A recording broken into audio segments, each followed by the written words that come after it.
Donna Brazile, welcome to KTNV-13 Action News. Thanks for coming on with me. I am always honored to be here in the great Silver State. Well, thanks for saying that. So let's start with a very simple question. As I watch this race, Donald Trump has made all kinds of disqualifying statements that nobody else could have survived. And yet, he is neck and neck with Hillary Clinton. Why? Well, first of all, I'm not surprised that the race has tightened. Look, the Republicans are now consolidating. The Democrats consolidated after our convention in Philadelphia.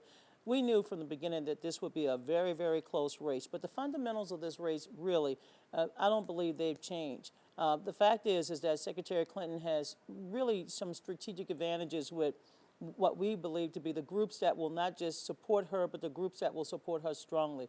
Democrats are still strong in those so-called blue states that we've been able to capture 5 times in the last 6 presidential elections. So that puts us at 242 electoral votes. What we're now shoring up is a strategy to get us to 270 and beyond. Of course, this great state plays a huge role in that. Our ability to get to 270, along with Florida, a combination of the Rust Belt states, or a combination of being able to get Nevada and Colorado. So we're very focused on the fundamentals of this race. We knew that the race would tighten. We have 3 major presidential debates, and I think Secretary Clinton will be able to outperform Donald Trump. And my job at the end of the day is to make sure the entire Democratic Party, as well as independents, come out and support the ticket. It's interesting. I want to take apart some of the things that you said in a minute, including some of the fundamentals and who Hillary Clinton is going to try to turn out and needs to turn out. But let me get back to this question. I mean, you've never seen a race like this, and you and I were talking about we've both been around a while, watching and being in the middle of politics. You have 2 candidates who are fundamentally distrusted or disliked by 50, maybe closer to 60% now of the American public. As much as you support Secretary Clinton, she has real problems. I mean, it could be argued, Donna Brazile, that Hillary Clinton is the only Democratic nominee who could lose to Donald Trump. Well, first of all, since 2001, over 60% of the American people disapprove of the country, where the country is heading. We've had this right track, wrong track, upside down for over 15 years. That's number one. The second thing is that most Americans distrust everyone in Washington, D.C. They distrust the institutions of government, and they don't like politicians. Congress is as popular as a root canal. So what Secretary Clinton has to do is to make sure that those core values, those beliefs of an economy that works for everyone, of making sure that every child receives a head start and a healthy start. She has to make sure every day that she gets her message out. We're not going to change the fundamentals. Most Americans will still go to the polls, disliking government, disliking Washington, D.C., disliking politicians. Disliking Hillary Clinton. Disliking both major political parties and their nominees. But at the end of the day, they have a choice. And in this election, the choice is between someone who has the experience, who has a vision that's more inclusive, the experience to lead this country at a very difficult moment, versus someone who is erratic, disruptive, and volatile. We are taping this on Monday morning after Hillary Clinton has given a speech designed to really appeal to millennials, which is a group that, Barack Obama won by huge numbers, but she's been slipping. Third-party candidates are going. This is a lot of these that are Bernie Sanders voters, right, who were not enthusiastic about her, went to Bernie Sanders. That's a real problem, right? That enthusiasm gap among the millennials, right? That's a problem. Well, there's an enthusiasm period across the country. The American people are so frustrated with our politics today that many of them are not excited about this election season. They want it over with. And so Secretary Clinton's challenge today is to ensure that she's able to reach those millennials. Many of them were not born when Bill Clinton was president, and many of them came of age during the presidency of Barack Obama. They were excited about Bernie Sanders because he talked about the issues that they care about. And now it's her opportunity. She has a great opportunity to reach out to them, to begin to talk to them about the issues that they care about. They're not interested in following a campaign or a candidate. They're interested in following the issues that matters most of their lives. But I guess the enthusiasm, they were enthusiastic, you're right. That's why a lot of them at least loved Bernie Sanders, because his message appealed to them in a special way. The fact that the system is rigged by Wall Street, when he talked about free college, of course, a lot of them loved that. the real issue, you're right, the fundamentals are basically not going to change from now on, right? 50 days may seem like a pretty short time, but it's an eternity in some ways, too. It is. But I guess, how do you generate that kind of enthusiasm? You're not going to be able to do it. Hillary Clinton can't get these people enthused, can she? It's not only Hillary Clinton's responsibility, it's the responsibility of every American, especially every Democrat that's running. It's the responsibility of the Senate candidate here, the responsibility of those who are running for state legislative races here in Nevada. It's the responsibility of the top of the ticket as well as those running for what I call local races. So, yes, the millennials they would like to be involved. You know, I'm a college professor. I've been on college campuses now for 23 years, perhaps not as many as Bernie Sanders, but I get around myself, and what I hear every day is that they want candidates who are authentic, who can talk about their issues, who are compassionate about changing the society for the better.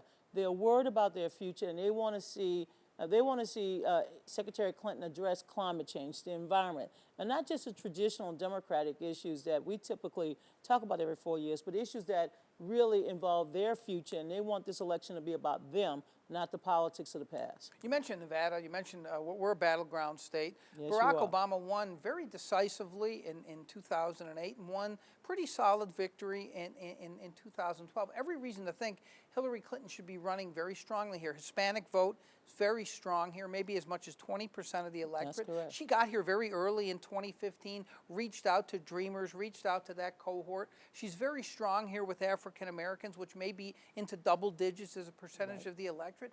And yet again, right here in Nevada, this race is neck and neck. I mean, that has got to be disturbing to you. When you look at, of course, it's disturbing across the country. When you see the polls tighten, and you say, okay, we're back to what we believe to be the final stretch, and that is we have to remind people what's at stake. As President Obama said the other night at the Congressional Black Caucus dinner, he said, you know what's on the ballot? Tolerance is on the ballot. Decency is on the ballot. So he raised what I believe, he raised the stakes by telling members of the Congressional Black Caucus and others, he said, I may not be on the ballot, but my legacy is on the ballot. Health care, making sure there are millions of Americans who've received health insurance, including hundreds of thousands here in this state. So Secretary Clinton's challenge is to reach out to those voters, to remind them what's at stake, and to get them excited about this race and voting in 50 days. Is there something different about a state out west like Nevada where you have so many anti-federal government kinds of people, a libertarian ethos, Yes. maybe, and they see Hillary Clinton as the past, and even if they don't like some of the things Donald Trump has said, they say at least he's something different. Do you think that's a little bit what's going on here? I think there are many things at play. First of all, elections are about the future. And so when you have a candidate like Secretary Clinton who has a really good platform, the platform that was worked out between Secretary Clinton and Bernie Sanders is the most progressive platform that we've ever had in the Democratic Party. We've addressed all of the major concerns of ordinary Americans. But at the same time, people want you to hear them. They don't want you to just tell them what you will do. And so I think as we get closer to this election, when voters see the two candidates side by side, we didn't get to see Donald Trump side by side. He's had the Twitterverse and social media and most cable shows all to himself. Now in a couple of days, we'll get an opportunity to see Secretary Clinton present her vision of the future, and then, of course, Donald Trump present his. Her vision is more optimistic. His vision is a little bit doom and gloom. You're not worried at all about those debates? Because the expectations are going to be so low for him, aren't they? I watched all of the Republican debates. I went to a few as a CNN a television commentator, and the one thing I noticed is that when the topics turned to substantive issues, Donald Trump was lost. He didn't say anything. He wanted to be the center of the attention, but not the center of the debate. You think debates are won on substantive issues, or people in our business just picking out sound bites? It's one on style, not substance. So that's a problem, right? But it could be a problem, but also the American people will finally see if he's up to the job. Is he fit to be commander-in-chief? Does he know enough about our nuclear strategy? Does he know enough how to deal with ISIS and terrorism? Does he know enough about improving the economy for all people? I often tell people, think about what happened in Charleston, South Carolina, a few years ago, and think about that moment in this country when you had gun violence and 9 people murdered in the basement of their church, and think about the response of President Obama. Now, just imagine if Donald Trump is the president of the United States. and he has to go before the American people. Someone who's been so divisive, someone who questioned the president's birth and legitimacy for 5 years. Do you want that kind of president, or you want somebody who is more inclusive and somebody who can reach out and somebody who can bring us together? You mentioned, and I wanted to ask you about this, as an African-American woman, I don't know how you react to the whole birtherism of Donald Trump, which has been horrible. All the clips have been played. He came out and said one sentence, blamed Hillary Clinton for starting it, said, I finished it. And you see some Republican operatives, including I saw Kelly Conway on TV, essentially saying, well, she did start it, or it was someone close to her, whether Sidney Blumenthal did anything or not, whether it was a volunteer or not. You're shaking your head, but this attempt now to muddy the waters. I asked Frank Luntz, who you know, is, and he said, while he told me his Republican friends will be mad because he thinks that Hillary Clinton still has the advantage, he said the whole birther issue was just noise, that nobody's paying attention to that. What do you think about what's happened on that whole issue? First of all, it's not noise, because when you stigmatize and then marginalize and then scapegoat, certain segment of the American people, you really cause a lot of friction. For 5 years, Donald Trump has peddled in this. He started a smear campaign against the President of the United States. And what Donald Trump doesn't understand, and I think so many others, I mentioned this the other day to Senator Tim Kaine, I have a birth certificate. I was born at Charity Hospital in New Orleans. My mother has a birth certificate. She was born at Charity Hospital in New Orleans. My grandparents, my great-grandparents, no birth certificate. They don't understand that slavery was about dehumanizing, about marginalizing, about creating this myth that my ancestors were not human beings. To question someone's birth and legitimacy takes us back to an era that many of us would like to put behind us. And so for 5 years, Donald Trump peddled in this conspiracy theory without understanding how much pain. I mean, you have a president of the United States, someone who is of African American, he's African descent, and of course, as you know, he is also a white American. I mean, he's both. Right. And to question his legitimacy, it was outrageous, it was wrong, and I think Donald Trump owes the country an apology. You know he's not going to do that, and I figured that this was a very personal issue to you. But I wonder, when you talk to other African Americans, this is what I'm wondering electorally. I mean, he's getting crushed among African Americans, even though he says he's skyrocketing. You and I have seen the polls, right? He's getting crushed. But now it's about whether African Americans. Do you think some of them will be motivated purely on that issue that, as you mentioned, harkens all the way back to the dehumanization of slavery and the delegitimizing of the first Black American? Do African Americans get more motivated to vote against Donald Trump because of that issue?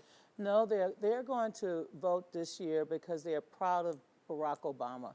They're proud of his leadership. They're proud of his tenacity. They're proud of the fact that he turned this economy around. Unemployment is at its lowest level in almost 20 years. Wages are finally coming up.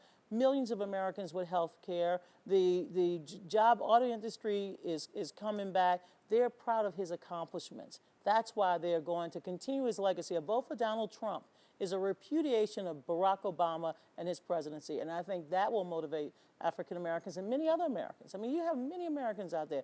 His approval rating is over 50%. Now, if President Obama was only getting approval rating from African Americans, it would be at 12%, 13%. Right. I mean, we're not that large. But people, I think the American people are proud of this president, proud of the way he's handled the presidency, and proud of the first family, including Michelle Obama as well. Finally, let's talk about this thankless job you've taken on to head the DNC. And this was, in case people forget, with all the controversy over the emails that were leaked and Bernie Sanders criticizing Debbie Wasserman Schultz, you decided to step in, be the good party soldier. I want to wrap up on this, and I'm just wondering, are you convinced now, of everything that you've seen, Donna Brazile, that the Democratic National Committee did not try to tilt the primaries toward Hillary Clinton? Here's what I'm convinced of. I'm convinced that the Democratic Party had an agreement with the Hillary campaign and the Bernie Sanders campaign to raise money. Bernie decided not to raise money. Hillary decided to raise money, and that caused a lot of consternation. The thing I wanted to do most of all when I got to the DNC was to clean up all of that.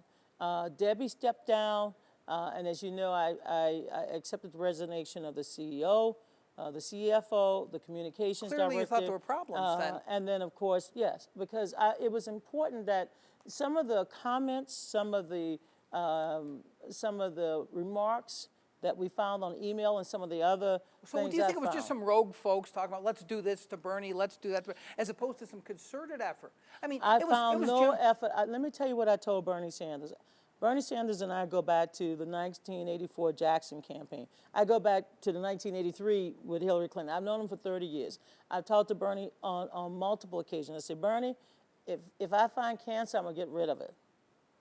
And that's what I've done. You don't think the DNC tried to No.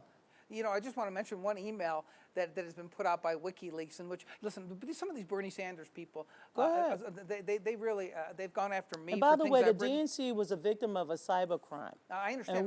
And when you're a victim of a cyber crime and someone comes into your house and steal all of your intellectual property and your material, and then they manufacture some of this stuff. So remember, some of this stuff that I agree some of it's is misinformation. This is why, that's why I think this email is instructive of what ahead. some people, Bernie said, that they, and WikiLeaks put this out when you were asked by Abby Phillip, who's a reporter for the Washington Post. Do you have a minute to chat? Wanted to ask you about this fight between the Sanders camp and the DNC over adequate representation of platform or others out of the convention. They think this is so big because your response was, I have no intentions of touching this. Why? Because I will cuss out the Sanders camp. And I did, and I cussed out the Clinton camp.